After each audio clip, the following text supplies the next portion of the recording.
लोकसभा चुनाव 2024 अभी इंड हुआ है। सरकार बनने की जद्दोजहद लगी हुई है। इस देश में जय जवान जय किसान का नारा दिया जाता है।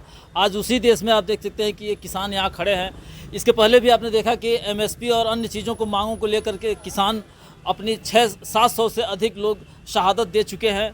फिलहाल जैसा भी स्टैंड रहा हो, अब तो वो वक्त गुजर गया, लेकिन अब इस नवीन सरकार में जो भी बनती है किसानों को लेकर के क्या करती है वो आने वाला वक्त बताएगा। फिलहाल हमारे साथ कुछ किसान जुड़ चुके हैं और हम लोग इनसे जानेंगे क्या डीएम आवास क्यों आना पड़ा है, डीएम ऑफिस। मैं हर साल की तरह इस बार भी हरिद्वार के लिए किसान यूनियन गोरखपुर जनपद से प्रस्थान करेगी, गोरखपुर स्टेशन से जाएगी और जिला अधिकारी को हमने ज्ञापन देने आया हूं कि आपके जनपद से किसान यूनियन के सिपाही गोरखपुर के लिए हरिद्वार के लिए प्रस्थान करेंगे।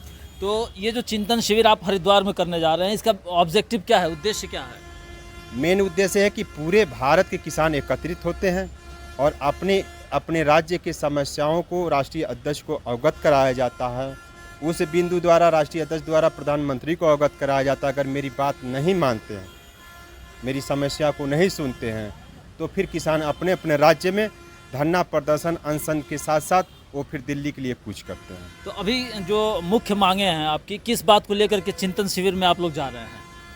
कई छोटे छोटे समस्या हैं, नहर की गुंडागर्दी, माफियागिरी, किसानों की जो द्वारा जो सुविधा दी गई है, नहर की सुविधा दी गई है, उसमें ठेकेदार गुंडागर्दी किए हैं, गलत तरह से काम किए हैं और नहर के टूटने से जो भी किसानों की फसल बर्बाद हुई, अभी तक उनकी मुआवजा नहीं मिली है। गोरखपुर जनपद की सबसे बड़ी एक समस्या है। इस समस्या को हम वहाँ पे रखेंगे और राष्ट्रीय अध्यक्ष द्वारा प्रधानमंत्री महोदय को अवगत कराया जाएगा। भाजपा सरकार द्वारा किसानों के लिए जो फसल खराब हो गई हो, चाहे प्राकृतिक आपदा के द्वारा या अन्य किसी कारण से, उसको लेकर के बाकायदा मुआवजा दिया जा रहा था, तो आपको नहीं मिल रहा? नहीं, मुआवजा नहीं मिला।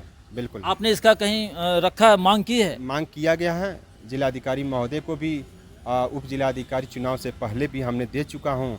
अब सरकार बनने दीजिए, फिर अगली रणनीति हम लोग वहाँ से हरिद्वार से आएंगे तो तैयारी किया जाए। कौन सी फसल आपकी बोई थी जो खराब हो गई और कितना नुकसान हुआ? गेहूँ की फसल थी, सैकड़ों बीघा फसलें बर्बाद हो गई थी नहर के टूटने से। तो उसी की मांग रहेगी? उसकी मांग विशेष रहेगी गोरखपुर के जनपद की तरफ से। क्या नाम है आपका? दिलीप किसान, भारतीय किसान यूनियन लोक शक्ति पूर्वांचल प्रभारी। चलिए, ये रहे हमारे साथ दिलीप जी, जिन्होंने किसानों की मांग को लेकर के फिर से मुखर हुए हैं। जो कि चिंतन शिविर अब इस समय उत्तराखंड के हरिद्वार में होने जा रहा है।